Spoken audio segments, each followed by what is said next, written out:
Yep, Delta Nova's right, it's Pumkinswift.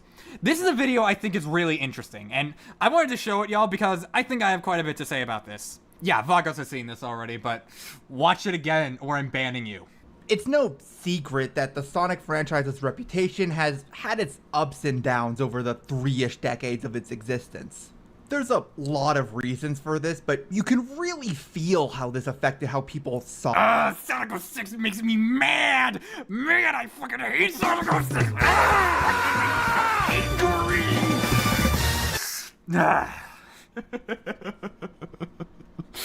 Yeah. Yeah.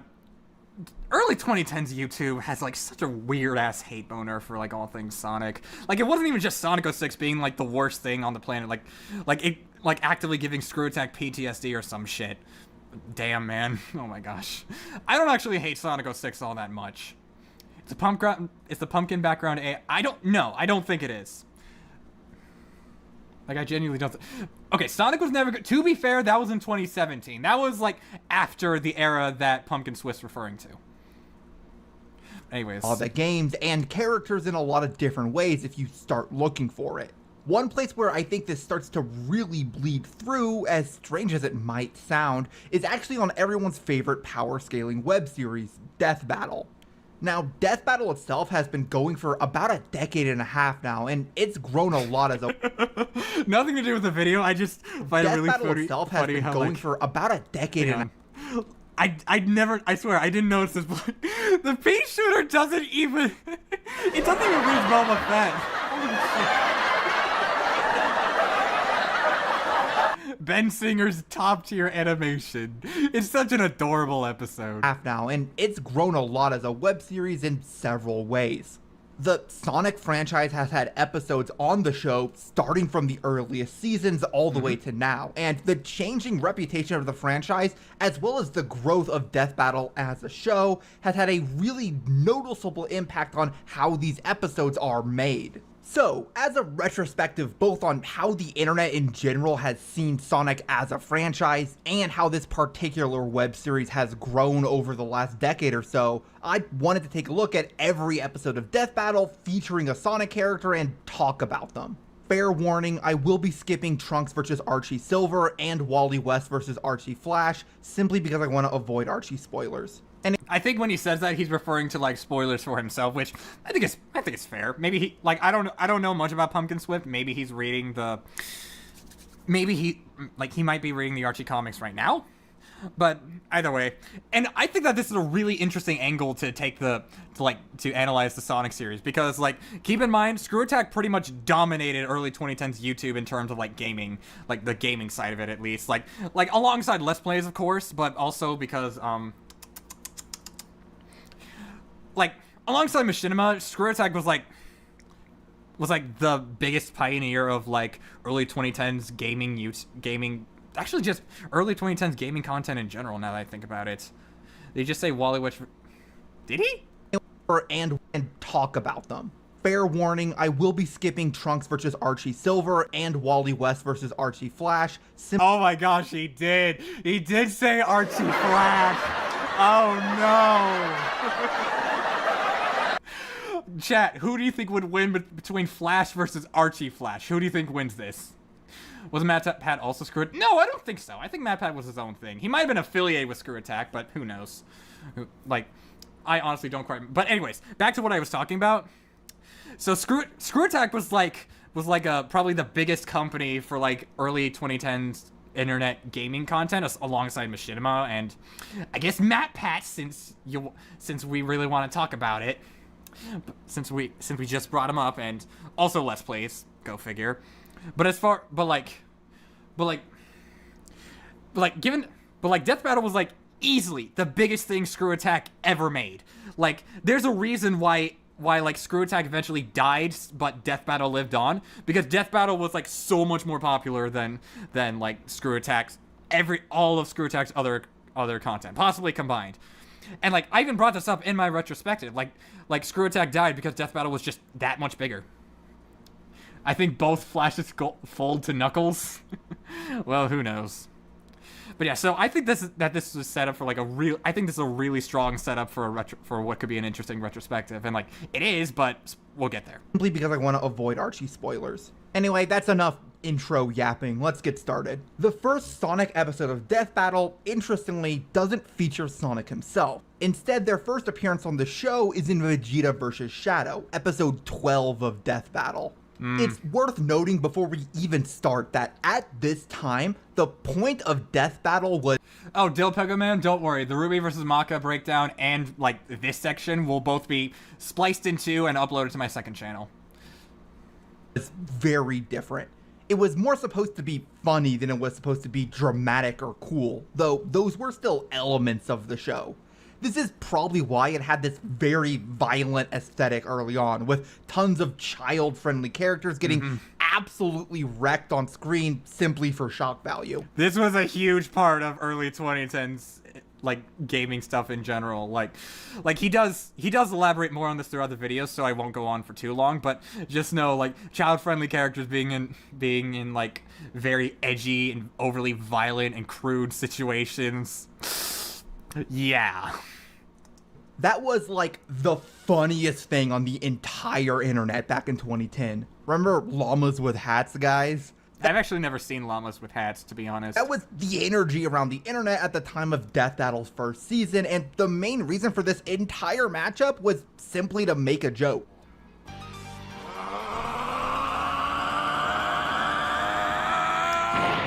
I still don't like how long this is. Like, Tell me, Hedgehog, does a lab rat like yourself long. experience fear? You have no idea who you're dealing with? Boring. I can't believe Boring this. season 1. Someone shoot me. What's this? Look, I don't hate the episode, it's just that, why does this go on for so fucking long? Wow, what a ripoff.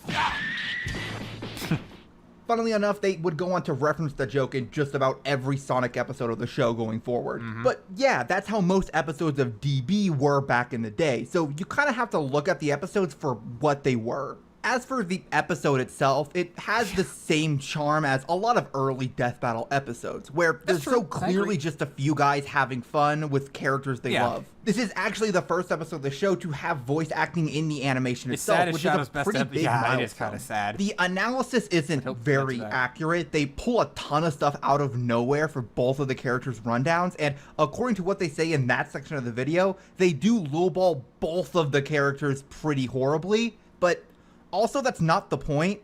The point was to get to watch Shadow and Vegeta fight, specifically DBZ abridged Vegeta. And I think that's an interesting take on, like, early Death Battle, where, like, because, like, you do still even today, you do still have people saying, like, the fight's the only thing that matters. It's like, bro, just enjoy the animation, like, in response to, like, any Death Battle criticism, good faith or bad faith. And it's also leads into... And it is also, like, the big event. They're clearly building up to it. That's why that's why these older analyses go by so quickly. Like they have, like, very minimal pacing. Also, welcome back, Eric. And it's like, because it's the fight.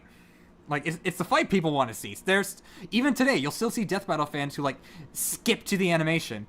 And, like, that's probably the mindset they were going for. But until recently, they were like, okay, but recently they were like, they started putting more effort into the analyses, and like, little by little, spread throughout the seasons, each one. Not to say that none of the early Death Battles had no effort put into the early seasons, but, like, come on. You're really gonna tell me that you wanted... Are you really gonna tell me that you wanted to watch, You really think that the analyses for Goku versus Superman is, like, a good analysis of fucking Goku and Superman? No. You're just there for the 10-minute fight scene. Be real. fight animation is extremely charming despite how basic it is. I kind of love the idea that Vegeta is so spiteful that he would risk destroying the entire planet just to get back at this one irritating hedgehog.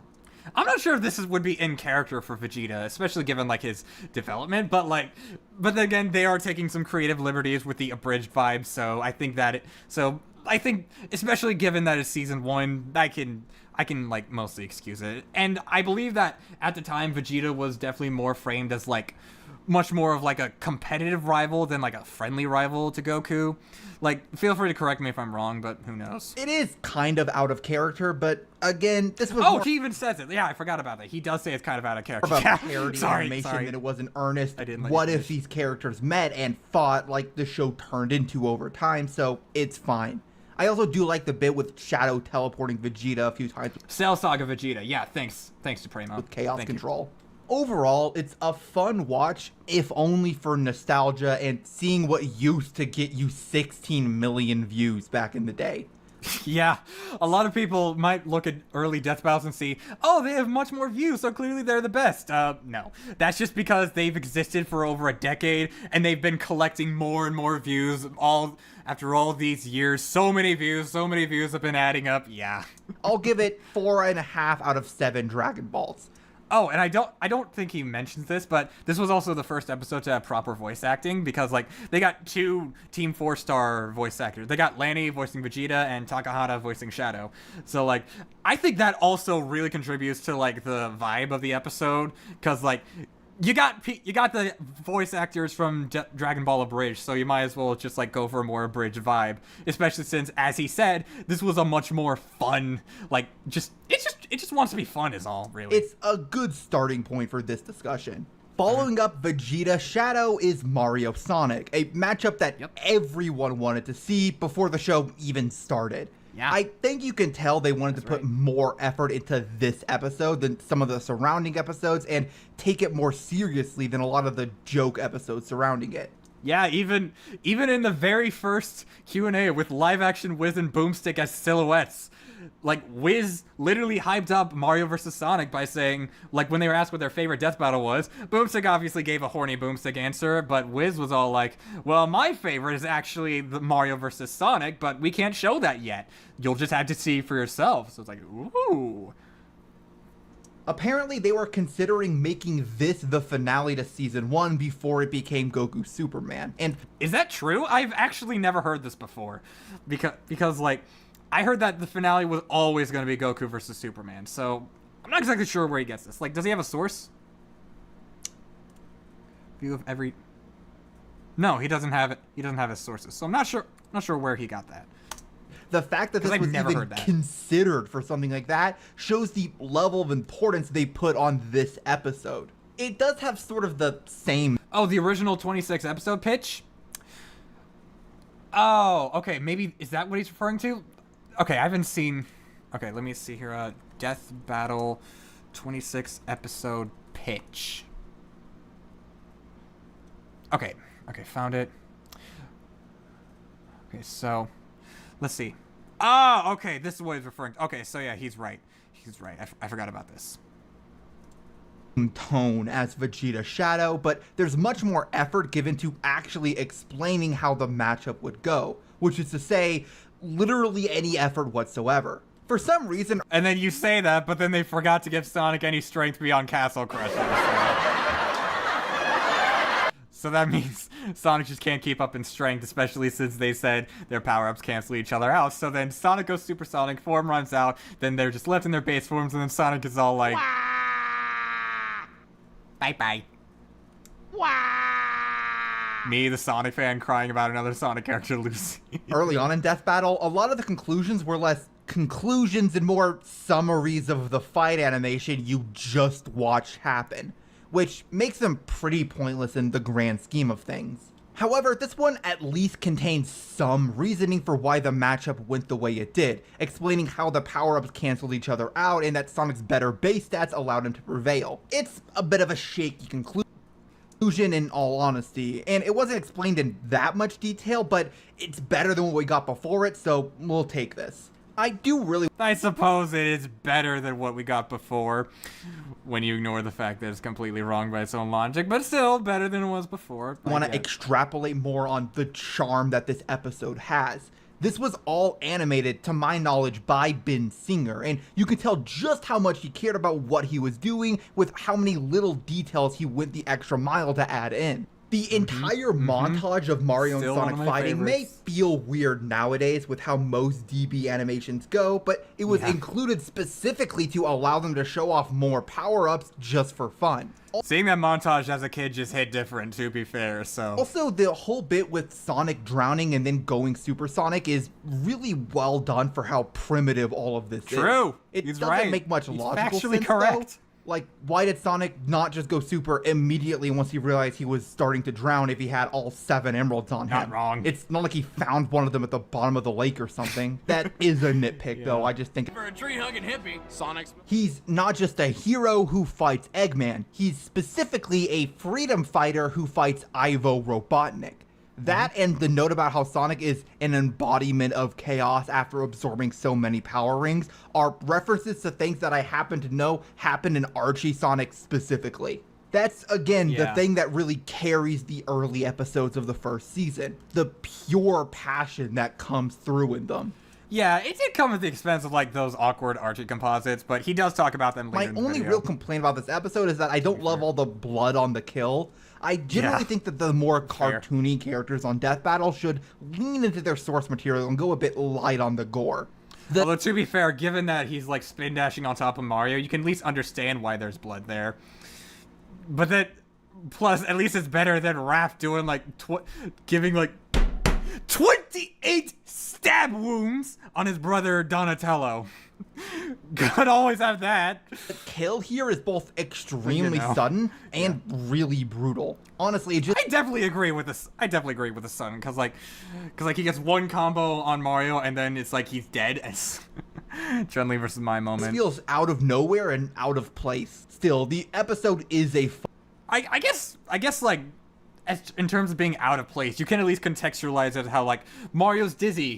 Which could mean that he ran out of power-ups, and then Sonic's like, oh shit, that's my chance, gotta go back, and then he gets a combo on Mario and finishes it. I just think either have the combo be longer, or have it be framed as like more of a KO rather than a bloodbath. fun watch. I'll give it 5 out of 7 super mushrooms. Following up on Mario Sonic is Eggman vs. Wily, the last episode animated by Ben himself. The episode is just really fun throughout, honestly. True. This episode has a much longer rundown than the previous two, which makes sense as they have a lot more ground to cover as this is a full army battle. They not only talk about the men themselves, but also their creations. While a lot of these are really short, there's a lot more good jokes in here and some more substantial information on the characters. The rundowns are overall a substantial improvement from the previous episodes. Once again, Vagos, if you want me to turn off the ads, fund the goal. We got 47 minutes before we make the goal. Come on, guys. What are we doing? As for the animation itself, it's very limited, but still extremely admirable. Ben isn't like an artist or anything. He learned how to animate in order to create this show, and it's honestly cool what he was able to accomplish just by himself with enough effort. Yeah, and like you gotta keep in mind that he was also balancing this and his like I believe his final semester of college, like his undergrad. So it's absolutely crazy that Ben was able to get all of this done within the amount of time that he did. Still, this wasn't a particularly scalable way of doing things, and this episode was meant to show both what Ben could accomplish while also showing how he was brushing up against the limits of his skill set. It's his swan song, and it's a good episode to go out on. Like most of Ben's animations, it's carried mostly by its creativity and humor. The gag with Scratch and Grounder is something that sticks out to me. It's probably the best possible way you could use them in an animation like this. The fight also has a great energy to it, constantly switching between different combatants with a snappy pace that makes it feel a lot more fast-paced than it actually is. And I also like the ending of the episode quite a bit. It's a bit more experimental. Really? Yeah. In some ways, the It is experimental, but I think this is the first person who says that they like the ending of Eggman vs. Wily, because even I have to admit, like, the way they call it a tie is just not satisfying. Is, and you can tell how the cast is slowly getting better at making the show over time. Now, I know I did preface this entire video by talking about Sonic's reputation and all that, and I know I haven't actually talked about that topic too much yet, but trust me, we're getting there. We just have a bit more ground to cover before things start to change. Overall, I'm going to give this episode 6 out of 7 E-takes. It's absolutely the best they could have done at the time, but it was clear they were rubbing up against their limitations. On to the last episode of Death Battle and what I'm going to call this era of the show, Tails Luigi. I think this was the last Sonic episode that was released before 2015, so I think that's what he means by era, because, like, he's technically going from, like, Season 1 to the first half of Season 2, which, like, probably doesn't make much sense, but, like, especially with what he explains going forward, like, because, we'll get there, and, like, I'm sure that enough people in this chat right now probably have seen the video already, but who knows? This is a pretty big upgrade in terms of animation quality, and I think that's kind of it. The rundowns are standard fare, though I do find them saying that Luigi is subservient to Mario really weird, since it's never even portrayed like that in the games. They're just brothers, they help each other out, you know? There's no need to make it weird. I will say that the lack of any real tangible information about the strength of the characters in either of the rundowns or the conclusion is a lot less excusable at this point. The show...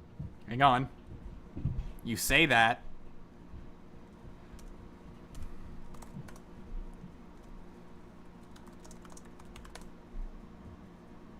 But...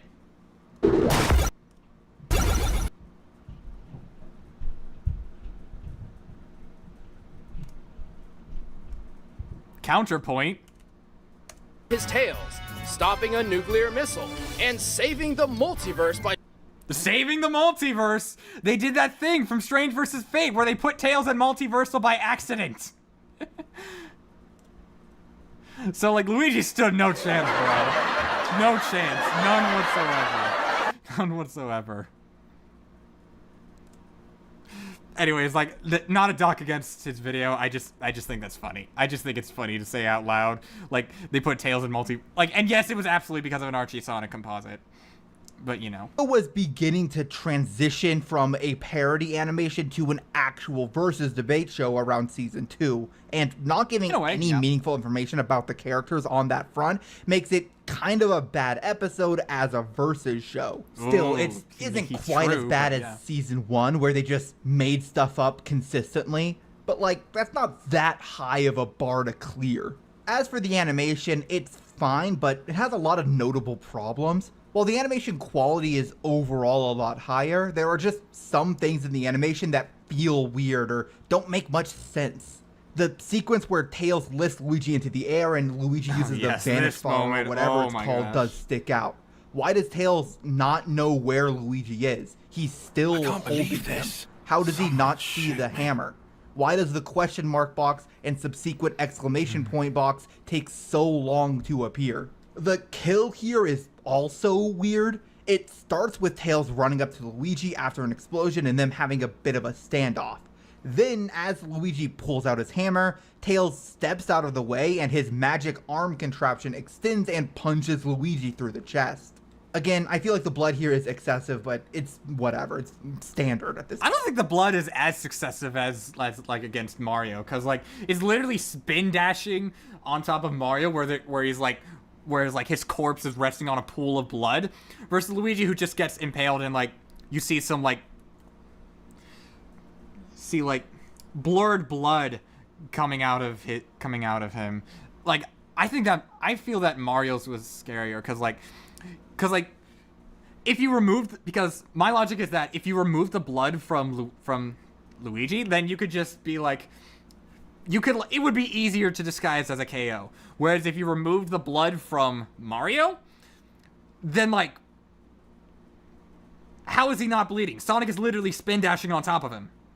Like, how is he not bleeding? Whereas you could get away with like removing the blood for Luigi. That's just me, though. Again, I feel like the blood here is excessive, but it's whatever. It's standard at this point in the show. I do think that's entirely scanned, though. I think it's supposed to show Tails outsmarting Luigi by hiding his attack behind his body or something, but like, Luigi was expecting Tails to attack him, so he would be prepared for an attack from that direction. Why would sidestepping to attack him with something behind you blindside him if he's already expecting danger from that direction? I don't know, it just doesn't feel like it works to me. The animation is still mostly fun. Luigi has a ton of personality, but it feels like Tails wasn't utilized as well as him. Luigi gets... Honestly, I think that Luigi... I feel the opposite way, where it's like, I think Luigi was utilized less than Tails, because, like, yeah, he had the poltergeist, he did the funny negative zone thing, but like, other than that... And he did his lightning thing, but, like, them hiding Mario power... Them, like, excluding power-ups meant that Luigi was just, like, kind of stretched for, like, abilities. And, like, they didn't really do a whole lot with him beyond just, like, punching and shit, so... I don't know, I just don't think it was all that fun. And, like, meanwhile, Tails got to use his, like, Medibot, his magic hand, he got to use a blaster, he got to fly... Oh, Luigi also got the invisibility flower and hammer. Yeah, never mind. I forgot about that. I'm dumb. But anyways, he also got to use his bombs. He also got to put up a shield bot. Oh yeah, you're right. I forgot. Off his scaredy cat side while pulling off some cool moves. Okay. However, Tails is kind of just a stoic badass. You're right, Vagos. I forgot to let him finish. As him. Luigi gets to show off his scaredy cat side while pulling off some cool moves. However, Tails is kind of just a stoic badass the entire time, which is cool, but it feels very one-sided. I think they did an okay job showing Luigi's more comedic personality while also giving him some cool moments, but maybe they could have shown some of Tails' naivete, or maybe show how he's easily spooked still due to his age. I know some people don't like that part of Tails' character, but I really think that's just due to Forces doing his character super dirty. Cutscene 5 from Sonic Forces, my loathed.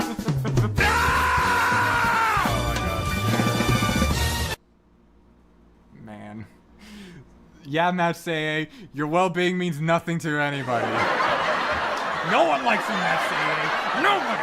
You suck! You suck! You can't... You should... I forgot where I was going with that. In the right context, having Tails still be young and inexperienced is fine, and it's a part of his character to this day in the series. It's also something they emphasize a lot in the rundown, but don't really show in the animation at all. The animation kind of shows Tails as if he's this stoic action hero, and Luigi is an affable doofus who barely manages to scrape by. And it just doesn't work as well for me as it could have if it were more balanced. Despite all that, I still enjoyed the episode. I think in context, it's slightly more disappointing than the previous episodes. Whereas episodes like Eggman vs. Wily were everyone on the team firing on all cylinders, I feel like they could have done a little bit better with this one. There are good moments, good humor, and the animation hides its low budget well, but it's just an average episode. Oh, also they rely on the whole the Mario and Sonic power-ups counteract each other thing here, and I just don't buy that. I could go into it more, but like, if you're just giving the Mario crew standard power-ups and not Power Stars or Grand Stars, the Chaos Emeralds are way stronger than any of the power-ups alone. Like, that's... Okay, like, I guess on that front I can understand, but then again, like, given that this was Season 2, I feel that if they did bring back the power-ups, well, Luigi and Tails mostly used the same ones that Mario and Sonic used, at least in terms of what was used in the Mario vs. Sonic fight. So, like, they would probably just have to play that dance again, and they wanted to focus on other abilities. So, like, I understand that mindset, but I also agree that like, actually, now that I think about it, they said no power-ups, but they gave Luigi the invisibility flower, which technically qualifies as a power-up. And then they also give Tails... Actually, Tails doesn't get any power-ups, but... Yeah, it's like, you're gonna exclude power-ups, but give Luigi the invisibility flower? That's something I never really thought about until now. I'm like, huh. It's not super relevant here, but still. Overall, the episode is really average. I'll give it 4.5 Chaos Emeralds out of 7. Before we go on, I think we need to take a quick look back on the Sonic episodes of Death Battle we've seen so far. You'll see why in just a bit, but I think there's one thing that becomes really clear when you look at all of these episodes at once. These guys just really love Sonic the Hedgehog. You can just see the and it's especially like an interesting contrast because like not only was there the whole like haha Sonic game 3D Sonic bad, but like you go to Screw Attack countdowns and they're just shitting all over these newer Sonic games. Like all the so like the fact that Death Battles were expressing so much love for the characters felt like a almost countercultural in a way. Like maybe countercultural might be like extreme, but yeah, like Ben Singer is a big fan of Sonic. Like even if they're focusing on the classic games, and occasionally they make some jokes about like lol Sonic has too many characters, or like maybe like I swear there was at least one instance where they like mocked a game. Well, Shadow the Hedgehog, where they just outright said Shadow the Hedgehog was the worst game ever, like in Mewtwo vs. Shadow. But yeah, it was if it wasn't countercultural, it was at least really refreshing. Yeah, I think that's a better term to use. Passion for the source material oozing out of a lot of early episodes of Death Battle. And there's obviously a lot of love for the Mario and Mega Man franchises and all of the other franchises we've seen so far. And Dragon Ball 2. Most of these episodes have been incredibly personal in some sense, and that gives them a sort of charm that's difficult to replicate. Newer episodes of Death Battle are a lot better, but the level of professionalism that they have nowadays makes the love for the franchises cooked into them come across differently, or in some unfortunate cases, get lost entirely. These early episodes have an unreplicatable feel to them, though a big part of that is knowing that over a decade later, we would get some really incredible stuff from these guys.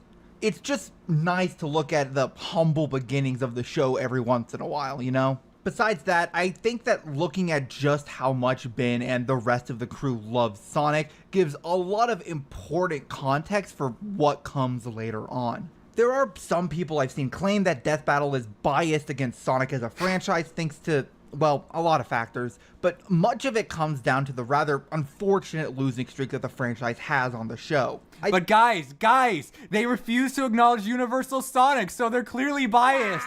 Guys, they hate Sonic because they're not going to talk about the Universal shit, even though they technically did multiple times, and they even scaled Tails to multiversal. But guys, just want to point out that of the 4 episodes we've seen so far, in an era of the show that was far less based on research and much more on vibes and bias, the franchise currently has a 3-1 record.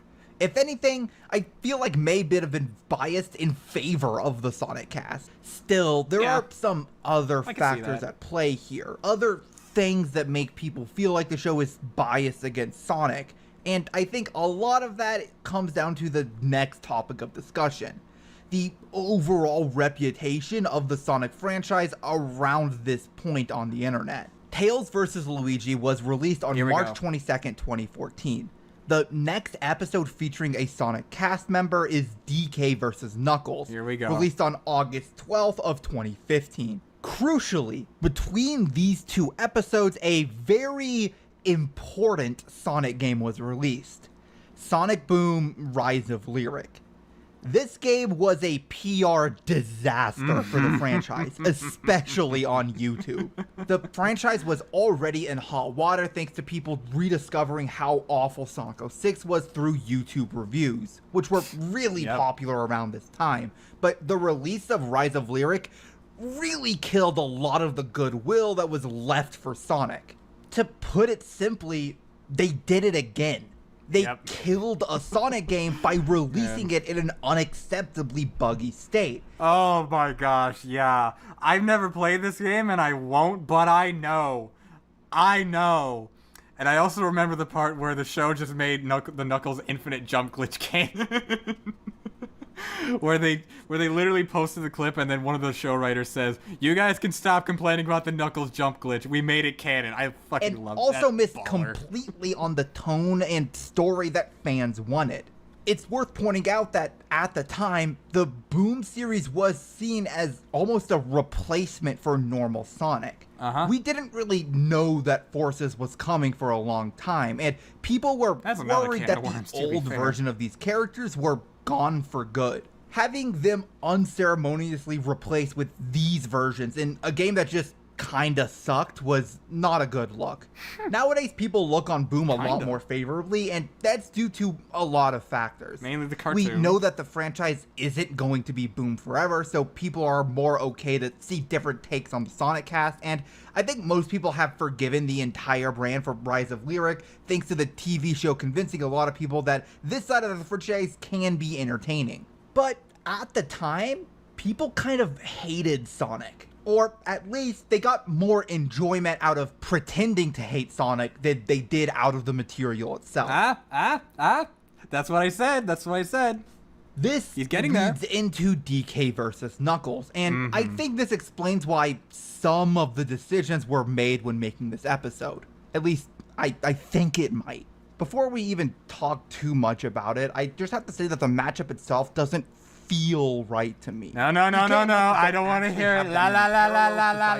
I will not let you slander my goat. I will not accept this. Yeah, he guards his banana horde. I don't want to hear it. Hear no evil, see no evil. Knuckles has like hear no evil, a see no sacred evil. duty to protect Hear the no Master evil, Eagle. see no evil. Also, a big I have part Nirvana. of this matchup is the idea I have that Nirvana. all these characters are really, really dumb, which... Okay, I'll stop here. In all seriousness, I understand why people don't like this matchup, but I have a massive soft spot for it. Yeah, DK Knuckles slander, we hate it. Dude, Ice Cube, did you literally just now tune in? Oh my god. I'm sorry, but he does go into something that I do want to touch upon. Honestly, I think is out of character for both of them. DK isn't a smart character, and he is goofy, but he's not usually shown to be actively stupid. Bowser has done more stupid stuff than DK, in all honesty. He's right. Knuckles also isn't dumb. He's kind of naive thanks to being raised in complete isolation, but he's crafty when it comes to a fight. It's hard to strike the right balance, but Knuckles is... I don't know. Wait, okay. The character who's very smart in some ways and very dumb in others. And yeah, that's like the best way you can describe Knuckles. Anyways, but like, I'll give you Knuckles. Like, I don't know about crafty in a fight, but I think he's just like more street smarts than he is. Well, actually, not even street smarts over book smarts, because like he does have. It's just that his intelligence is very, very specific. Like he doesn't really know how to hold a conversation, and he's just like taken aback whenever he's just like completely taken aback when he comes across something that he doesn't really understand or doesn't expect. Like it takes him longer to process it than someone like Sonic, for instance. But Donkey Kong, I think there is at least an interesting argument you can make for him being stupid, because like, let's just say there's a reason why Donkey Kong has a tie. It's because Miyamoto asked him, because like when they originally gave him the design, it was just what we see here, but there was no tie. And then Miyamoto was like, okay, I like what you're doing, but he doesn't look stupid enough. Yeah. So like, there's definitely a case to be made, but like, ultimately, I would say you're right in how Donkey Kong is definitely not like full-on stupid, whereas like Bowser is definitely like has done stupider things. But like that also goes into why I love the fight as much as I do. But I'll hold off on that until he actually talks about it. Yeah, he has an average IQ, just limited knowledge data. Yeah, I think that's why I think that's where their intelligence actually connects, is because like they're really not the sharpest tool in the shed. They really aren't. They really are just, I'm powerful, I punch the best, but sometimes I forget to use my brain. However, their intelligence is incredibly specific. Like holy shit, Donkey Kong is actually really good with machines. And like, holy shit, Knuckles has a lot of knowledge on ancient history that even Tails doesn't have. And that's if they took that angle, I think it would have been easier to understand. But, you know, they didn't. They just said, haha, they stupid, and their favorite thing gets kidnapped all the time, which, not a fan. Except for in Boom, where he is just an idiot meathead. The games did play up Knuckles being dumb before Boom, but never to the same degree. Canon Knuckles is able to remember all of the various secret passageways on Angel Island and navigate them easily. Boom Knuckles doesn't know left from right. There's a pretty big gap there. This all sort of Yeah, but to be fair, Boom Knuckles is also still kind of funny when the show writes him that way. taints the entire episode for me. It feels a lot more mean-spirited in a lot of ways than previous episodes of Death Battle Fair. with Sonic characters. Fair, And it fair. That's why I gave it a 9 instead of a 10. feels more mean-spirited than a lot of other episodes generally. I don't want to let my distaste for the premise behind this matchup taint my opinion too much, but even then, I really don't agree with the idea that these are two stupid characters, which this video really pushes. That's enough preamble, though. Yeah, no, yeah, Boom Knuckles is also canonically woke, so we all know that Boom Knuckles is still base. Just like Travis Willingham, who's a feminist and a meathead. Hey, it's not my joke. I love Travis Willingham. We should probably get into the episode itself more properly. Yeah, there we go. The rundowns are a lot better than previous episodes. They're higher energy, more entertaining, even when just explaining basic concepts, and they have more direction than a lot of previous. Okay, Vagos, but in my defense, you can actually make a case for the Master Emerald being sentient. And if we're talking about the Crystal Banana from DK Jungle Climber, for example, you can also argue that they're sentient, so, yeah. Episodes. That's the main difference between more modern Death Battle rundowns and the original ones. In the past, they were mostly just a checklist, going over everything in a set order and trying to communicate that information with some jokes thrown in. Nowadays, most rundowns have a sort of thesis that they center around. Everything is designed to sort of build to a conclusion. Okay, but I get what you mean, but the Bananium root technically isn't a banana, but you know. While sprinkling in all the information like a you decade need to before know Bonanza. on the Sure, way. just- These rundowns do that fine, though they do focus a lot more on how dumb the characters are, as that's the theme of the episode, and again, I don't really like that. It goes as far as to pull Yeah. Weaknesses and stupidity. Come on, Nick. Come on, Nervous Nick. What are we doing here? Oh my gosh. can't Really believe doing my this. childhood ghost like that. Come on. shoot me. Come on. I think that there are times where, like, Nick's, like, dry and cynical writing style works really well for a death battle. And I think even this episode does get the right idea at some points. But stuff like weaknesses and stupidity, no. You're not supposed to do that. jokes from Boom to say that Knuckles is illiterate and whatnot, and I suppose we didn't know as well how canon worked at this point, but Boom was always clearly a reboot. This is sort of a different can of worms when it comes to versus debating, and Death Battle has a history of compositing characters for their episodes, which I don't really like for a lot of characters, but I just think it's worth pointing out that when it came to compositing Knuckles, they chose to specifically choose these one-off gags from Boom over the rest of the franchise. Yeah, they didn't want to composite Archie, but they wanted to composite Boom. That's so weird. Like, I mean, yeah. Yeah, the Road to 100 blog does say, like, to his credit, the Road to 100 blog does say that this was the point where they were like, okay, we're not going to be using Archie Sonic comics anymore, because that's just unfair compositing.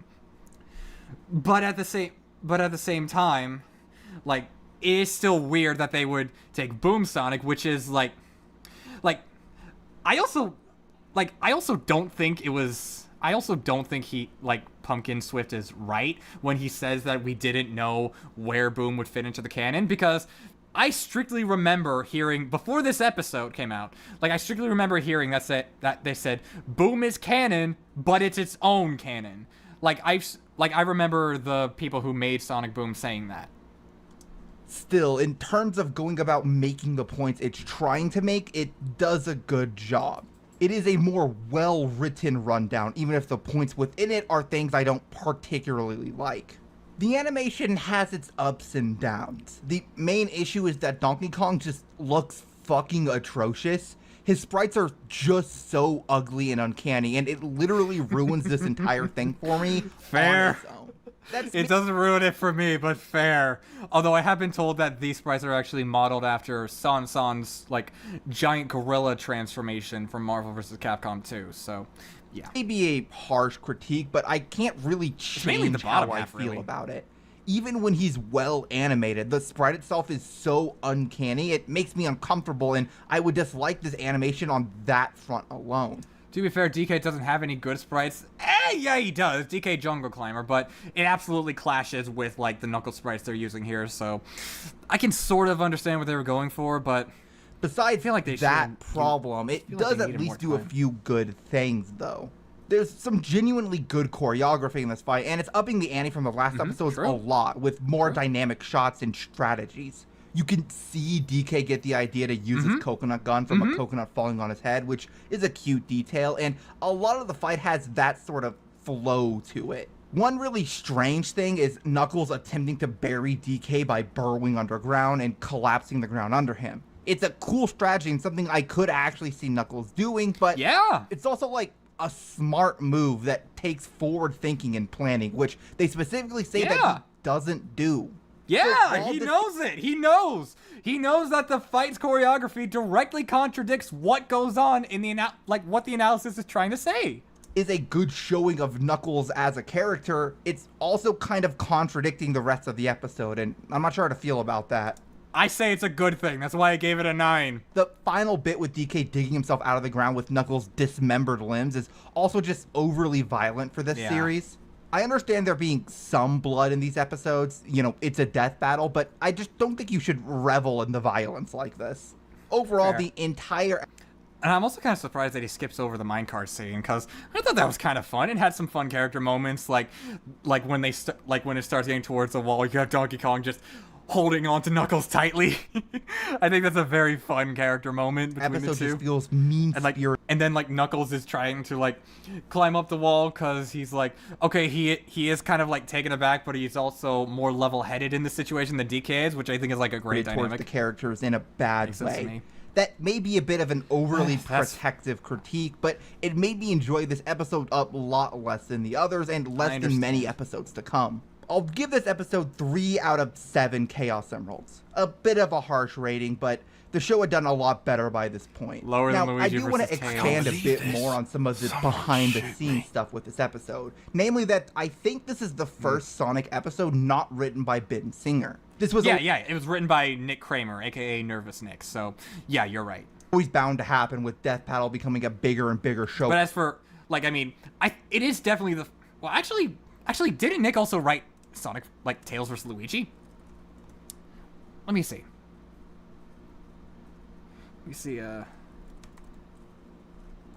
Luigi versus Tails. Written by Ben wrote Luigi versus Tails. So yeah, he's right. This was the first Sonic episode not written by Ben Singer. Though as for being the first Death Battle episode written by Ben, well, he's had other writers before. Over time. This is probably why the writing in this episode feels so different to the previous ones. This is just to say that my little theory from earlier isn't concrete. There are tons of things that It's a good influence theory. the way I get what you're people saying. go about writing their projects. I can't know everything that went into it. Still, it does all kind of line up, and I do certainly think that the general reputation that the Sonic franchise had at the time at least influenced the way this episode was received. Next, we have a matchup that I actually really love, to the point that I'm collaborating on a project with some other people for it. Mewtwo versus Shadow. This match Here we go, guys. Here we fucking go. matchup just has so Are you much ready? potential in terms of both the fight and the story leading up to it, and almost none of that potential was actually used in this episode. True. Starting with the rundowns, I think these are generally a big step down There is a reason for that, but he does go into from it. DK Knuckles, despite the fact that I didn't even like that episode very much. The structure here leaves a lot to be desired. Whereas those rundowns bounced from giving lore to giving stats pretty freely, Mewtwo and Shadow's rundowns are pretty segregated into story and stats, which is Yeah. a real shame as it means we get a lot less about who the characters actually are. They also focus a lot more on the artificial life form angle rather than the character consumed by grief and revenge that ends up turning good angle, which I think is the more interesting commonality between the pair. Not Yeah, I agree. I also agree, but there is also there's been a discussion lately following the hype behind Mewtwo versus Shadow 2, where it's it's specifically anime Mewtwo that has that whole character arc thing that plays off of Shadow better. Whereas a composite Mewtwo, well, you're also taking into account Mewtwo's that have the exact opposite direction, where they become more evil following their hatred for humanity. So, yeah. I can definitely see what they seem. But that said, do I disagree with it? Like, do I necessarily agree with it? No, I don't. Or at least not that I disagree with it, but I don't think it's a huge deal, because just like as long, I think that the episode could still make the character arc angle work, as long as it's in the context of, say, with they use the anime continuity as more of a what if scenario, and then if they can find a way to have Shadow's analysis play off, there is a possibility that Mewtwo is like this tortured soul, and that there's like whatever Mewtwo is created next, who knows where he'll go, or something like that. But it's just a very, very rough idea I have in my head, and hey, I think Shadow's analysis could play off of that pretty well. Like, they cover his character arc like normal, and say that he's still this, like, he's like a confused child in a world he doesn't understand, which I think is a pretty good description of Shadow, like, overall. And as long as they take it that angle, problem solved, or at least alleviated. So there is context to that, but yeah, you know. To mention that a lot of the dramatic bits of their stories are sort of played for jokes. Yeah, overall, that is this very leads to disappointing. both analyses feeling very limp, like a season 1 matchup analysis as opposed to a more modern, sophisticated rundown. The fight animation this is guy also just can't stop agreeing with me, great huh? and As long as it's not about finished the in some universe. areas. There are a lot of little issues that kind of add up. The entire thing is more primitive than Luigi Tales was, with only one camera angle for essentially the entire fight. There are a ton of shots that feel awkwardly timed or choreographed. It just doesn't have the same energy, not only that other fights at the time had, but even some earlier fights had. From what I've heard, this episode was on a really tight schedule, and it was essentially released completely unfinished. Yes, thank you. He gave the right information. He didn't say it the same way I did, but he gave the right one instead of the whole, the guy who animated this made it bad on purpose. I was like, no, he didn't. And like, I also don't even know where people ever got the implication that he quit Versus Animations forever, when like, you can literally debunk that by just going to the credits of a fucking DBX or 1 Minute Melee. How did the rumor get stated as factual? Does kind of scan, given how awkward a lot of the animation is. It looks like something that just didn't have much time to be polished into a fluid final product. Though, I don't think more time would have completely saved this episode. Shadow feels oddly characterized here in general. I just can't buy any of the lines they have him say. Mewtwo feels more in character, at least from what I can tell. The fight... I mean, he's literally a racist because he insults Shadow by calling him black. Generally lacks a lot of impact. Super Shadow and Mega Mewtwo don't feel like the substantial power-ups they should. Having Super get his mind wiped and play... Okay, he doesn't talk about that anymore. I forgot about that. Anyways, I don't think Mega Mewtwo is like treated is like I don't fully agree with that Mega Mewtwo was treated that way, because it's like literally Shadow uses a Chaos Blast, Mewtwo literally says it overwhelms him, and then he transforms into Mega Mewtwo. I think that's like adequate choreography. It's not particularly interesting, but like it makes sense. But Super Shadow, yeah, it's just moment he gets the Chaos Emerald, just the moment he transforms, which is just so fucking lame. Getting it off as a joke feels really strange, and most of the fight just doesn't really work. I could go on for a while about why I like this matchup and why I feel like this episode doesn't do what I wanted, but I'll probably get another chance to go into more details on my thoughts on this fight soon enough, so I don't really think it's worth going into too much detail right now. Fair. This episode was a big disappointment considering what we know Death Battle was capable of doing at the time. 2 out of 7 Pokeballs, an unfortunate episode that I would love to see a follow-up on at some point.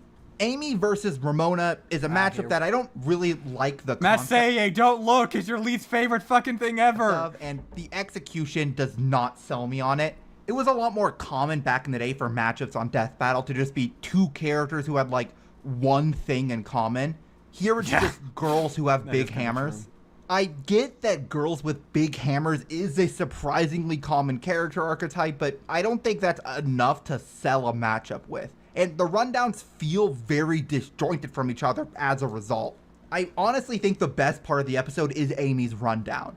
It's pretty good. It doesn't fall into the easy jokes of Amy being a stalker too much, and they sell the idea of her growing into a useful member of Sonic's team pretty well. Most Sonic characters are really basic. You kind of have to try to mess them up. Ramona, on the other hand, has a really bad rundown. There are a lot of jokes that just take way too long to finish and end up smothering the analysis, which is really bad because Ramona is by far the more complex character here. I do disagree with that, but I also understand. Genuinely experiencing Scott Pilgrim makes this episode way worse in hindsight. Yeah, I get that. Her story has a lot of complex emotional beats concerning relationships, trauma, and growing as a person. Basically, none of which is even talked about here. Really, I don't think someone would even get much of an impression for what Ramona's personality even is from this analysis. Yeah, I'm with you, Matt. The heroin joke was pretty funny. You Even if it's a little barely long. learn her role in the story, and even then, it's mostly just her role in Scott's story. At least Amy's rundown was from her perspective. Ramona only gets talked about in relation to what she means for Scott lore-wise. The glow, a big part of what's going on with her, gets mentioned as a joke right at the end. It's just a really bad rundown in relation to the rather decent one that Amy gets. Also, yeah, how the fuck is this still the only Scott Pilgrim Death Battle episode? Like, I know they have interest in using Scott, even if it's with, we don't talk about that episode. That matchup. But, like, how is Scott Pilgrim not even been on Death Battle cast yet? Like, what the fuck? What are we doing, Death Battle? Come on. The fight animation is also bad. I like the backing track, but that's really all that works for me. The sprites look good since they're pulled directly from their games, but the animation itself is awkward in so many places. A ton of big shots in the animation are just replaced with cutting away and having an effect or sound play to imply a strike happened. The sound design generally feels pretty lacking, or maybe it's just the lack of any vocals at all. I think even season 1 episodes had the characters make sounds when they got hit. Yeah. I don't know why Amy and Ramona are completely silent all fight. It makes them feel like dolls and not real breathing people fighting each other. You had to use the term dolls. Oh my goodness. Oh my gosh, that's such a funny choice of words. Like, not trying to suggest anything. I just find it funny. The final sequence is also weirdly slow. Indeed. Every shot feels like it takes half a second too long to finish, and it makes the entire thing feel awkward. The entire fight just feels like a nothing burger. It's another 2 out of 7, I don't know, bagels episode. I gave it 3. Isn't very fun. I do want to very quickly note that this episode also relies pretty heavily on... Yeah, you're right. Night of Nights just doesn't fit either.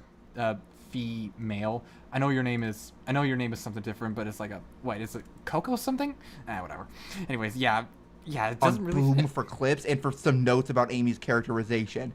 They even bring up the plot with Justin Bieber to say that Amy can be a bit immature sometimes, which in retrospect feels really strange. I want to reiterate why this is important. Bieber? While DB does use composite characters for most matchups, they usually lean more on the most popular or the canon material for a character when discussing them.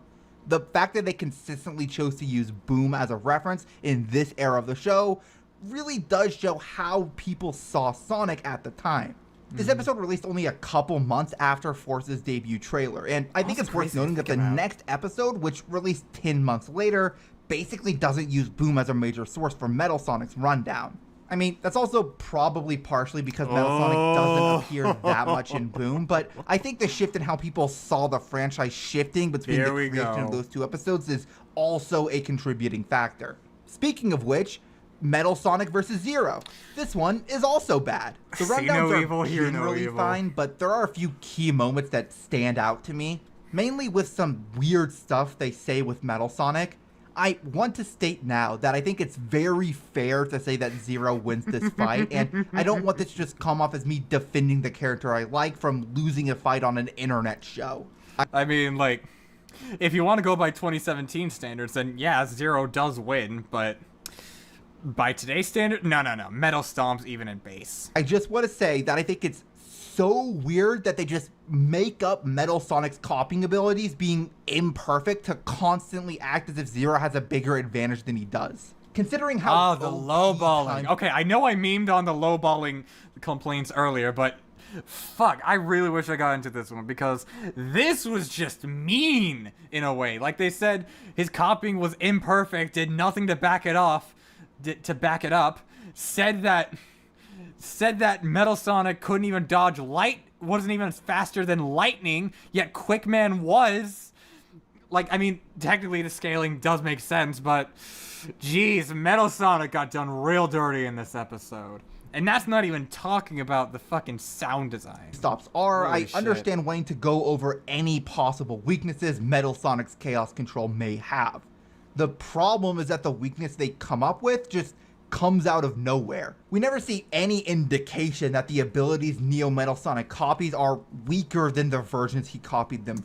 X-Dive is not canon and thus doesn't even matter, so don't worry about that. Also, Michael, really pushing it. And furthermore, Zero has a time stop ability anyway, so this entire thing is pointless to make up in the first place. Yeah. Like, I know I'm being especially autistic right now, but it's just so weird to me that they would even say this in Godspeed to my fellow autists. There's some other weird scaling stuff, like they just don't scale Metal Sonic's speed to any of Sonic's speed feats. Exactly! They don't scale Metal Sonic's durability to any of Eggman's other tech, or any of his stats to anyone else in the Sonic franchise. Yeah, exactly. It sticks That's out so to me fucking more weird. here Why would since they do we're that? getting more properly into the stat-heavy and power-scaling style content of Death Battle nowadays. This episode is almost a weird middle ground where they start to lean more heavily on standard power scaling logic, but didn't quite go all the way yet. That was honestly more power scaling nerd than I want this video to largely be about, so let's talk about the animation. This one is sad to me because it's like really close to being good. The animation usually looks fine, but anytime they try to use 3D models for a shot, it just looks so uncanny with the weird pixel art filter they put on top of it. There's also a few shots where they stretch the pixel art in ways that just looks wrong, like Neo Metal laughing in this shot looks terrible. I know there are a lot of people who also really can't handle the audio in this episode. It's not that bad for me, but the fight does have a lot of really loud, sharp sounds that start to grate on your ears after a while. On the same note, the entire fight is a bit visually busy in a way that kind of tires my eyes out. It keeps up a good energy most of the time, but there are a lot of places where there's just extra visual noise that only serves to make things harder to look at. This one is really sad to me because it's probably the closest one here to being a good episode. The rundowns are generally fine if you just remove the weird note about Metal Sonic's copying ability, and if you polish up the animation to look a bit better and not commit assault and battery on everyone's eardrums, the episode would be good. I'll give it 3 out of 7 energy tanks again. I give it 2. Turn out better, maybe but 1.5 I'm really close even. to actually liking it. Wait, no, I give. Yeah, Mewtwo vs. Shadow would be a 1. This would be a 1.5. Next, we have Sonic vs. Mario, the rematch. And to put it bluntly, this is my current least favorite episode of Death Battle. Take that, Behemoth! Take that! Is this your goat? This is your goat, Behemoth! This is your goat! Least favorite of the show, but in all seriousness, this opinion probably isn't as crazy as you might think, because I actually have another friend that also has this as their least favorite, like barring the mistake, but I think this guy's also I think Pumkinswift's also excluding the mistake, so yeah. That honestly really sucks because it was their 100th episode and I like the original. The rundowns are fine. They're actually pretty good. I don't have any complaints about them or too much to say in general, but man, this fight animation is... Shit, my AirPods just died. Oh my gosh. Man. Okay. Hold on. I gotta recharge them, but in the meantime, voice mod found a problem with your audio. Yeah, you think? Oh my gosh. But in the meantime, I do want to elaborate on the Mario vs. Sonic stuff. Like, obviously he's going to go into it, but I'll stick with my... I'll stick with, like, my experiences with this episode. So, as I said in my review, I was, or at least implied, my first viewing, I was honestly kind of conflicted, because this was, like, the death from the original Mario vs. Sonic, but has a lot of, like, I didn't really think too much about the death. But this one, I felt really conflicted because of the death. Like, I just wasn't really a big fan of, like, Mario eventually holding Sonic's dismembered foot. Like, if you want to show the shoe, then you could just have the shoe land in his hand. You didn't need to show the leg part. Like, that was just very weird to me. Like I didn't really know how to take that. And also, I also just personally disagree with the outcome. I do think Sonic beats Mario, even now. Like, I do think it's close, though, but honestly, I'm just more convinced for the higher tier arguments for Sonic. So, yeah, that also admittedly kind of put a damper on this episode to me, but, you know, yeah, also, well, hang on, Delta Nova. I'm pretty sure he gets to that. Anyways, let me read some chat, and maybe, while my AirPods are charging, y'all can stop donate. Remember, guys, fund the goal. Oh, wait, shit. The goal ended. Oh my gosh, guys, we didn't get the goal. So you know what that means, kids. You know what that means, kids. Matt say, eh? 10 minutes of the mistake. For you. All you had to do was fund the goal. It's a fucking $110 goal. Come on, guys. Be real. But anyways. So, yeah. Yeah, but alright, back to this. And there are also some things with the research that I just don't agree with. But again, Pumkinswift does get to that, to be fair. But eventually, and like for the friend in particular, they have a very crazy story with this one. But not mine to tell, so I won't. But mine, well, it was already on like a day where I was already feeling super tired because I already had something to do. It was very elaborate, and I don't want to hog the time for the video. I don't want to hog the video time to go into it, but you know. But it's just that this episode, I also didn't really know how to feel about the animation, because nowadays I can say it looks really good. Like, look at all this hand painted background. Look at how bright all the colors are. Even Mario's design. Look at his little eye. Look at his little eye. He's squinty. He's like. But back then, I just didn't know how I felt about the animation, especially for Sonic, where he was like much more classic Sonic coded. Like, even off. Like even in the original thumbnail.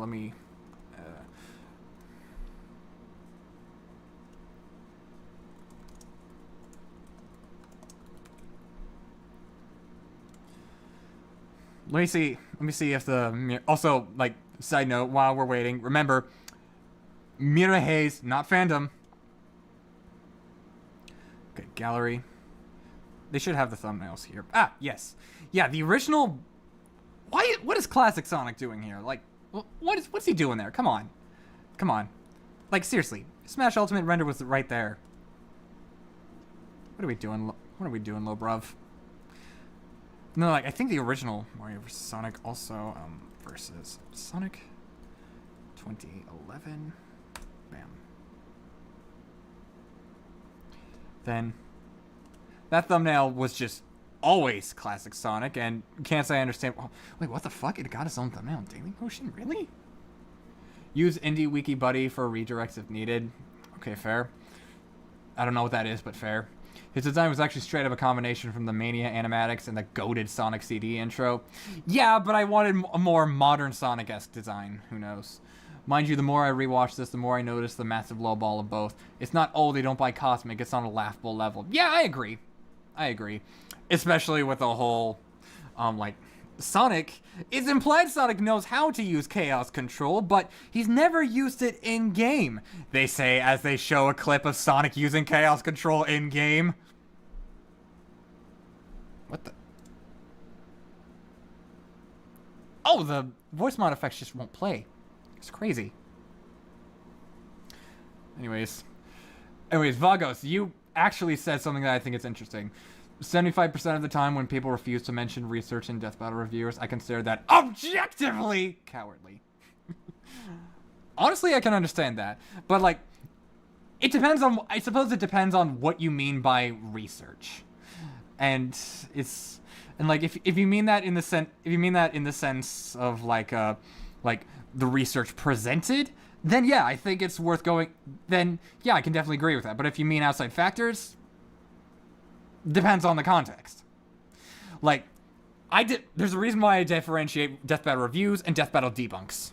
Because Death Battle reviews just focus on what the episode is presenting. Like, and that includes what is presented research-wise. Whereas debunks are all about going into outside factors, and they don't take the entertainment aspect of Death Battle into account very much. So, from that angle, I can honestly understand. Anyways,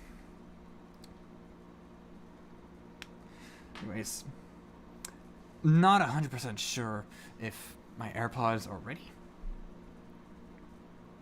Ooh, this might be an interesting video to watch later, but I'll check it out some other time. Like, it's 9:40 p.m. where I'm at right now, so gotta go to bed at some point. Who knows? The only time I'll ever hold it against an episode about research is if an episode's just wrong by its own metrics. Yeah, fair. Oh, you were also including outside factors? Well, again, it depends on context. Like, I suppose if you mean something like this moment that they're citing was misrepresented in a way, then sure, I think it could be interesting to go into that. But if you mean in the context of like this episode is bad because outside factors, then it's like, come on, I think that's a little unfair. Like, I think outside factors should be used with caution. Oh my. Okay, well, let's at least see if my AirPods are still going to work. Bluetooth and other devices. They're connected.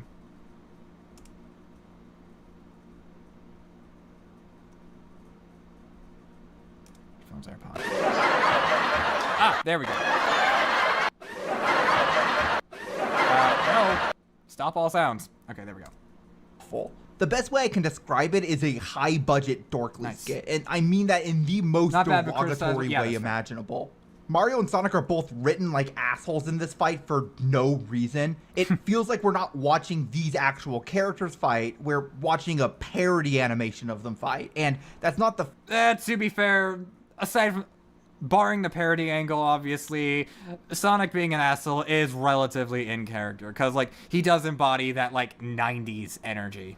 Feeling I've gone from Death Battle since the very earliest seasons. This is also the Sonic episode that revels the most in blood to its own detriment. I have no idea why they decided to have Sonic bleed at multiple points in this episode, but it's awful. It's not like bleeding in a cool way. It's very realistic and uncomfortable. And the scene where all the Cat Mario clones gang up on Sonic is just uncanny to watch. It reminds me of terrible animation parodies like Racist Mario. It's just gore for the sake of shock value. It doesn't make the characters look cool, and the joke is very old by 2018. Yeah. I also don't think this is just me being too squeamish or anything. Like, as a random example, I've said before that I enjoyed Mashed's There's Something About Amy series a lot more than I thought I would, and after rewatching the series, I do stand by that. It's similarly violent and bloody, but it at least serves a purpose there. It adds to the horror atmosphere that enhances the dark comedy of the series, as well as raising the stakes of the drama. I don't mind it if it serves a purpose, but if you're only doing it to be edgy, then I don't care. I could talk about the conclusion and why I think parts of it are wrong, but I don't care enough to go on an entire spiel about that. I don't like how they treat Mario's power-ups as if they're infinite. I don't like how they treat Super and Hypersonic as if they're just invincibility and not something more substantial. And I really don't like that they keep making up bullshit reasons for Sonic characters to not be able to use Chaos Control when they absolutely can and it would work fine. People may accuse me of being upset Sonic lost if I get too defensive about it, but seriously, I don't care who wins as long as the logic behind the verdict makes enough sense and the episode is fun to watch. I just think Yeah. that this episode falters on its logic a little bit, and it's actively unpleasant for me to watch the fight. 0 out of 7 Chaos Emeralds. This is a Rip. genuinely bad episode. Sorry, Behemoth, your goat is washed. Now, with that said, one thing I do want to point out at this point in the video is just the level of professionalism that Death Paddle operated under at this point in the process. As much as I didn't end up liking this episode in the end, you can really tell that at this point they had it down to a science. I felt like episodes that's true. before this point were often influenced by the creator's bias. Episodes like Ragna vs. Soul Bad. He knows ball. He knows ball. Ragnar versus Soul Hate mentioned. My goat. My goat. I am liking the video right now for this reason. You have my like and you have my subscribe. I love it when the video man unequivocally agrees with me. Why can't more video people do that? God bless. Bad guy are really infamous for that. But by this point, all of those rough edges have So mostly to be fair, it never used to be infamous until I stepped in and told people to step up. been sanded off. People love to accuse Death Battle of bias, and Sonic as a franchise gets it quite bad thanks to the losing streak after the earliest seasons, but I really don't think that's coming into play to a substantial degree. I do want to quickly point out that at this point, Ain't watched it has a bubble shield? Too bad your bubble shield doesn't protect you from this. in the overall timeline, the air around the Sonic franchise was still quite sour. Get that People ass weren't banned. dunking on Sonic as much as they used to, but Forces didn't do the series a lot of favors, so it hadn't quite bounced back from its earlier reputation. I think the biggest difference in the energy for the episodes comes not from the overall state of the internet, but just the cast at Death Battle learning how to work through whatever personal feelings they have for a property and deliver the best version of an episode, showing how cool both characters are, regardless of their own opinion. I feel like it may sound like I'm contradicting what I just said, but by best version of an I'm not episode, I laughing at you, mean by the the way. best version of whatever creative at the vision chat. they had. The Mario vs. Sonic Death Battle is the best version of that creative vision that they could have done at that time. I just disagree Well, with that mean- vision, I guess. Next, we have I mean, Shadow I guess versus what you mean there. Ryuko, which is one of the few episodes in this marathon that Remember, he's skipping Wally versus Archie because he's not talking about the Archie Sonic episode. I hadn't seen before deciding to make this video. The simple reason for that is that I didn't like the matchup very much.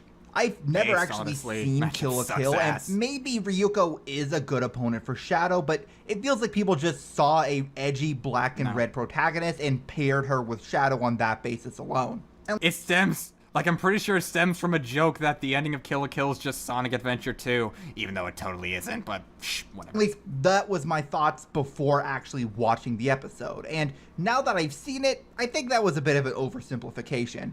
They do have some surface level similarities, but even just the rundowns in this episode show a lot of story beats in their stories that are parallel to each other pretty well.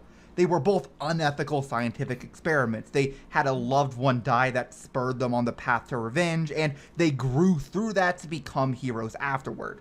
I kinda get it now. The matchup works on both a surface and deeper level. The rundowns are I personally disagree with that. Like he says he's not familiar with Kill la Kill, so like I can understand his perspective from the whole thing, but I mean like it doesn't really go into like Shadow's story all that well in my opinion, and it also doesn't touch upon some of the stuff that makes Ryuko a cool character. It's just like aggressively surface level.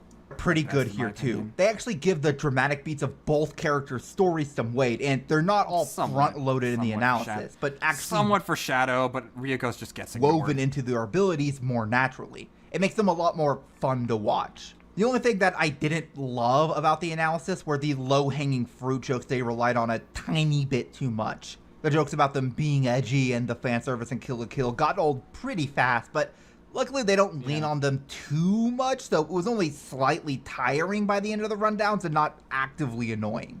They're some of the better rundowns we've gone so far. I think I prefer them to the rundowns in Mario Sonic just because the characters have some more dramatic meat to dig into. Honestly, As fair. for the I fight agree. animation, it's good but not amazing. The hand-drawn bits honestly I don't know about good don't personally, look but that that's just great. And while I get why they want to use them for Ryuko's transformations, it feels like a waste to not get at least one of He doesn't have a review of Chief Slayer or Kratos versus Asura. I don't. Shadow I in don't, the pretty sure he episode doesn't. at all. It feels He's a Sonic kind tuber, of so that's more his lopsided forte. to give all this extra attention to Ryuko, though honestly this kind of does make sense because this is likely the only episode Kill la Kill is going to get, and they wanted to do its crazy animation justice, which... Okay, he's probably not super familiar with like Ragyo versus Luzamin or any of Sasuke's matchup, because Death Battle is definitely going to do those matchups for sure. But as for Ryuko specifically, yeah, this could be her only episode. Who knows? I do understand.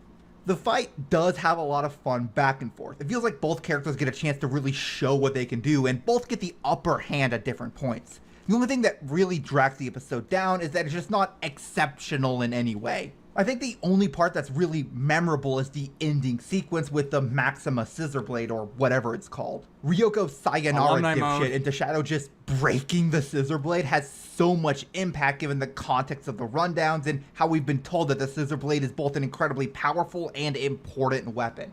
Also, small note, the last thing that all three of Shadow's opponents in Death Battle say to him is sayonara, which is pretty Yep. cute. Yep, I'm he not talks about necessarily that. the best person to analyze this episode as I'm only familiar with half of the combatants, but I at least felt like it did both characters justice and I had fun with it.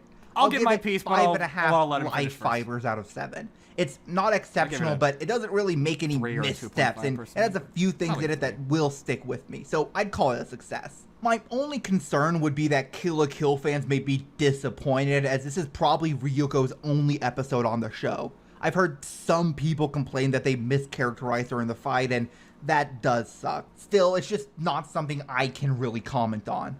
Really quick. Okay, now this is the part where I can give my thoughts on, like, Ryuko's representation. Now, there is definitely a discussion to be had about whether or not she was mischaracterized, but personally, I don't fully agree with it. Do I think it was simplified? Yeah. Do I think the Senketsu interactions were botched, or at least lost in translation? Absolutely. But do I think Ryuko was poorly characterized? No, I don't think so. Because, like, what many people... I'll take out my AirPods so that they don't fucking die on me again. But, like, just because, like, I got quite a bit to say about this. Because, okay, so... Basically, what people... Yeah, people mainly said it was philanderization, but... I don't fully agree with that either. Like, I think that Ryuko swearing is perfectly fine. I mean, like, saying that Ryuko shouldn't swear is kind of like saying that the AVGN shouldn't swear. It's like, one of Ryuko's final lines is literally calling Ragyo a bitch. So, like, Ryuko calling Shadow a dipshit, is it really that far out of the realm of possibility? Like, I know, like, she has a much bigger understanding of Ragyo than, like, Shadow, but, like, at the same time, the argument that they're making is that she shouldn't be cursing at all, or at least way, way less, which is like, really? Are you sure about that? But that's just me, and I also think that her powers were represented pretty well. It's just that, but rather, my issue with Ryuko's representation comes with mainly her analysis. The only people that get name dropped or even acknowledged are Kishin, Ryuko's father, and Ragyo, Ryuko's mother. It's just, and it's like they don't name drop Satsuki despite being her sister and arguably the second most important character in Kill la Kill. They don't mention Mako, despite playing a very pivotal role in Ryuko's character arc. They don't mention Niu, I think her name is, who also plays a very pivotal role in like Ryuko's story and why she became the way she is. They don't really explore upon that, and I think it sucks, especially since they replaced it all with that whole like that whole puberty theory rant. And it's like, what the fuck? What are we doing here, bruv? Come on, Death Battle. You're supposed to be better than this. Act like it. Shadow was characterized as much as his 2010's canon counterpart, that is, being very bland. I say kind of. Like, it's not exceptional, but like, I think Vagos did put it best, where it's like forcibly safe. I think that's a pretty good way of saying it. So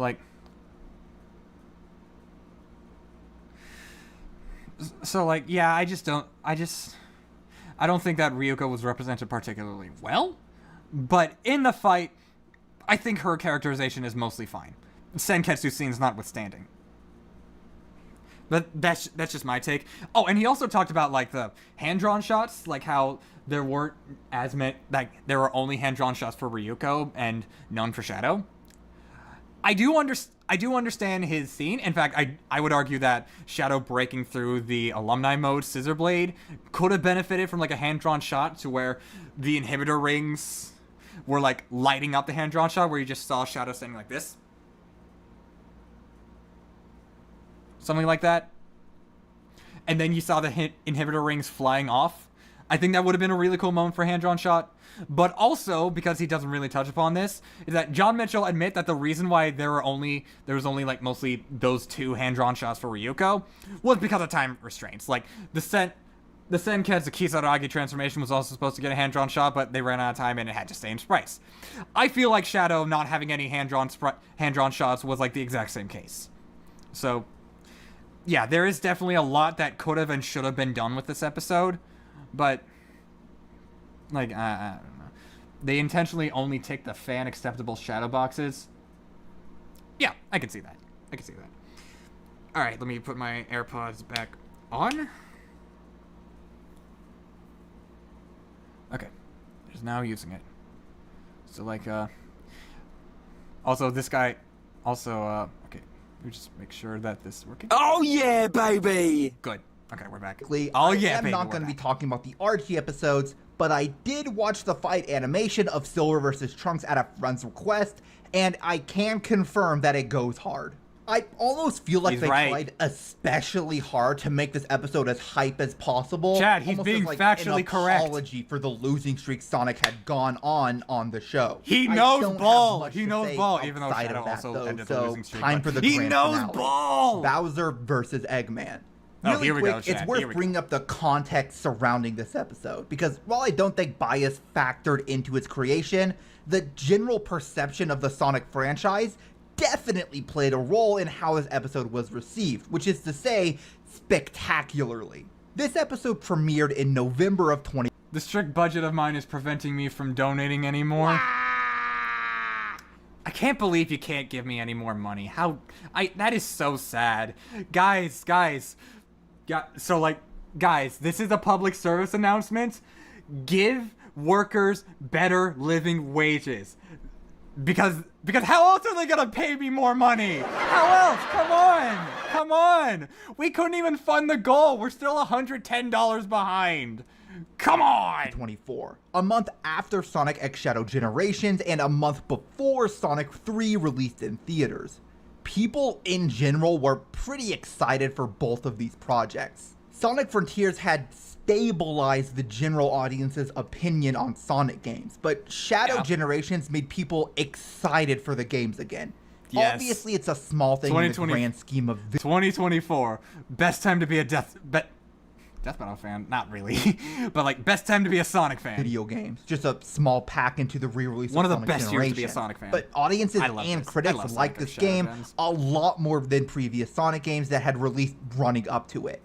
The news that Keanu frickin' Reeves was going to be playing Shadow and the trailers generally looking good for the new movie had made people even more excited. When that movie finally did drop a few weeks after this episode came out, people loved it. All of this hype surrounding the Sonic franchise, along with the general goodwill for Mario as a series, made people really excited for this episode, and then it fucking delivered. This is currently my favorite episode of Death Battle, with just a few other standouts like Simone Kyle competing for that top spot. The rundowns are the best we've seen so far. In general, the very recent episodes of Death Battle have really hit it out of the park with the rundowns, I do personally prefer Asura's analysis, Maka's analysis, and Shigaraki's analysis over Bowser and Eggman's.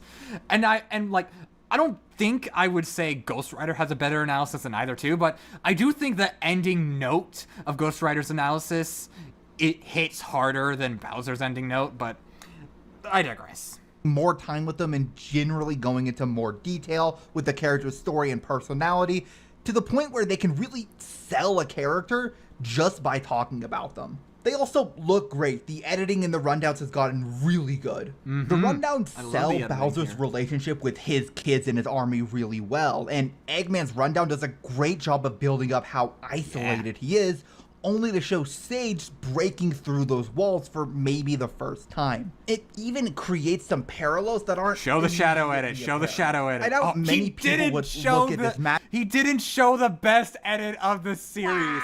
He didn't show the Eggman walking edit where he's in like dark light that's only lit by his glasses and smile.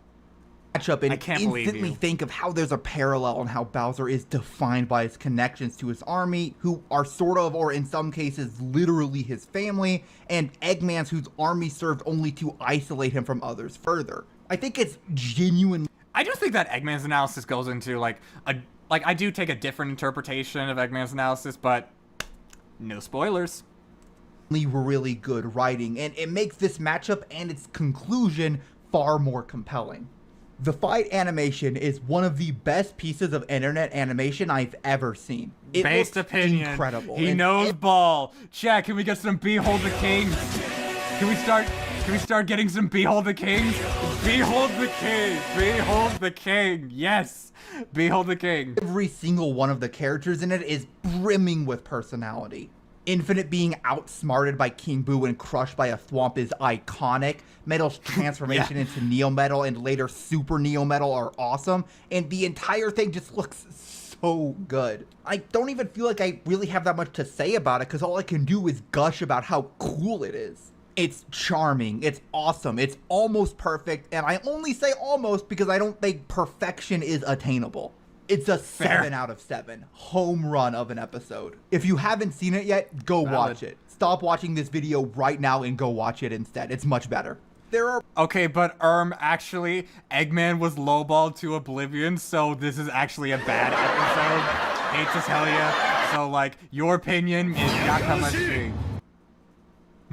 Yakamashi. little things liar. that I kind of wanted to point out through this whole exercise, both about Sonic as a franchise and about Death Battle as a web show. Obviously, the show itself has gone a lot better over time, but one of the most obvious changes is how Death Battle has gone from treating a lot of the episodes as a joke to taking things more and more seriously over time. It never lost that humor, but every character on the show is someone's favorite. And I think Oh, this line right here, this part right here, this is exactly why I wanted you guys to see this video. This, no joke, one of, if not the best thing I have ever heard anyone say about Death Battle. Genuinely. It works as a means of praising the show. It works as a means of criticizing the show. It is just, and it's just even highlights this sort of, just the amount of growth that Death Battle has experienced. I fucking love that this is what he says about Death Battle. It's absolutely 10 out of 10 fire writing right here. God bless you, Pumkinswift. over time, they've only come to understand that more and more. There's obvious effort given to showing both characters in each matchup and why they're so cool. Chad, he more speaks the importantly, truth. for our purposes at least, is how the way they talk about the Sonic cast changes with time. Death Battle does usually composite characters for its fights, but the Sonic cast, notably, relied heavily on pulling from sources other than the games for feats and to describe their characters. The Archie comics and Sonic X were cited a lot, and once the Boom era started, it kind of replaced those sources in a lot of Death Battle episodes. The only place that this isn't true, at least to some extent, is in the most recent Sonic episode, Bowser vs. Eggman, where basically everything they pull off for Eggman is from canon Sonic sources. I've talked about how Sonic's reputation as a franchise wasn't great in this video, but I think another interesting note is how disjointed the brand's image was for a long time. I think people forget how inconsistent Sonic seemed to general audiences before Sega's recent push to unify the brand. Sure, the average person could notice that Sonic X and Archie Sonic were clearly not canon to each other. But Yeah. if they were the main canon, or if the games were in general canon to each other, was also up in the air. Outside of I mean, I guess you could technically make a case for like Sonic X being canon to the main Sonic, because like the first few arcs of Sonic X were literally just like pretty much adaptations of the Sonic Adventure games, as well as just some other beats from like previous Sonic games. like, yeah, you'd also had the human characters, like everyone's favorite person, Chris Thorndike, but like, it ultimately was just like, you got an adaptation of Sonic Adventure 1, you got an adaptation of Sonic Adventure 2, you got an adaptation of Sonic Adventure no, the Meta-X are not going to be in Sonic Adventure 3. Like, in fact, yeah, but the Meta-X Saga was like the only arc of Sonic, was like the only part of Sonic X that was like strictly not from the games. Like, it was its own thing. But like, generally, yeah, I could also understand what, so like, using Sonic X, I feel like, at least during this time period, was like much more understandable, but using Boom was not, because as I mentioned earlier, the writers and the people who made Sonic Boom made it very clear that this was not a part, that it was its own canon, not a part of the game canon. Sonic Boom had its own canon. A few games that you could draw straight lines between, it was difficult for the average person to tell if post-Sonic 06 games were even in the same universe as the Adventure era games.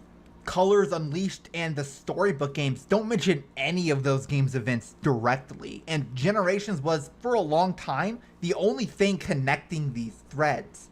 It wasn't helped by the fact that 06 makes no sense in current Sonic canon because it was supposed to be a reboot, but it failed so spectacularly that they abandoned that idea. The result is that until very recent, I actually don't think I've ever been given a source on Sonic 06 intending to be a reboot, but like, given the story of that game, I can see that. There wasn't actually a clear main Sonic timeline or continuity. The IDW comics have done a ton to establish that, yes, all of the games are canon to each other, and that this is the canon for the Sonic franchise. Returning to the main point about Sonic... Well, I mean, like, not literally all of the... Yeah, he did say reboot, that's very weird. But, like, not literally all the Sonic games are canon. Like, because, like, I'm pretty sure Sonic Spinball is, like, not canon or something, but, like, that's kind of a deep cut, admittedly. And like, the IDW... And, like, as he, like, referenced... No, they did not make a JoJo Death Battle video, so Eric Hovland, what the fuck are you talking about? Stop it! Stop it! Stop asking for things that don't exist! Okay, whatever. But anyways, as I was saying, yeah, people like to criticize Ian Flynn because... But something I really like about him is that even if he does like to do the occasional funny reference, like Memba Berry chicanery or whatever... He does acknowledge that the Sonic games did exist, which, like, actively goes against the rhetoric that, like, all these older Sonic games just didn't matter because people didn't like them. But Ian Flynn was all like, no, they do matter. Like, at least that's how I've always interpreted it as such. But and like, that's also what I've really been enjoying about the Sonic IDW comics. We get to see all these moments, and we get to see them actually utilized, like, as being more than just a reference. Like, for instance, we don't just see the Babylon Rogues existing. We actually get to see them interacting with each other. Like, with all the other characters. We actually get to see, like, events being referenced, and seeing that actually play into a couple of the arcs and the story beats for some of the characters. I think it's really cool. I think it's really cool. Lemo Supremo, you're mid. Reputation. In fact, you're more mid than Ian Flynn's writing, so get owned. Get owned. Mods, send Lemo Supremo. Force Lemo Supremo to play Sonic in the Secret Rings for 24 hours. I think the explosion of love for Bowser vs. Eggman really shows just how positive the reception to Sonic content is nowadays. I have seen some people claim that we're in another dark age of Sonic right now, and I just couldn't disagree more. This is maybe... I'll admit, I don't really know who's saying that we're in a new dark era of Sonic Age, unless you're referring to the obnoxious Ian Flynn hate-dumb, but, like, if that's not what you're talking about, then... Can't say I understand what that means, but yeah, if that exists, then yeah, I'd be with you in that. No, it's not another dark age. The best time to be a Sonic fan in the past 2 decades. True. We have more consistently good. I mean, unless if you want to count like Sonic's Inception, which was fucking huge, but otherwise true. Franchise than we've ever had before, and while it is coming out more slowly, those two things are kind of linked together. I'd rather wait a couple more years for each Sonic game if it means making them better than they used to be, and I don't think the general atmosphere has ever been more welcoming to Sonic on the internet. It's kind of funny to me that just through the episodes of a silly internet show, you can almost see this play out in real time. Sonic started on a sort of pedestal from the classic era that slowly wore through the 2010s online, until slowly, thanks to both the changing culture online and Sega finally getting their act together, Sonic became a celebrated series again. I know that this whole video has been kind of disjointed, I'll admit. No, it's not, I don't think it's disjointed at all. Like, it's not disjointed at all. I think it had a very solid structure. Makes sense. It's easier for the viewer. It's easy for the viewer to digest. It's well scripted. You're using several episodes into saying what they represent as eras rather than what they represent as episodes.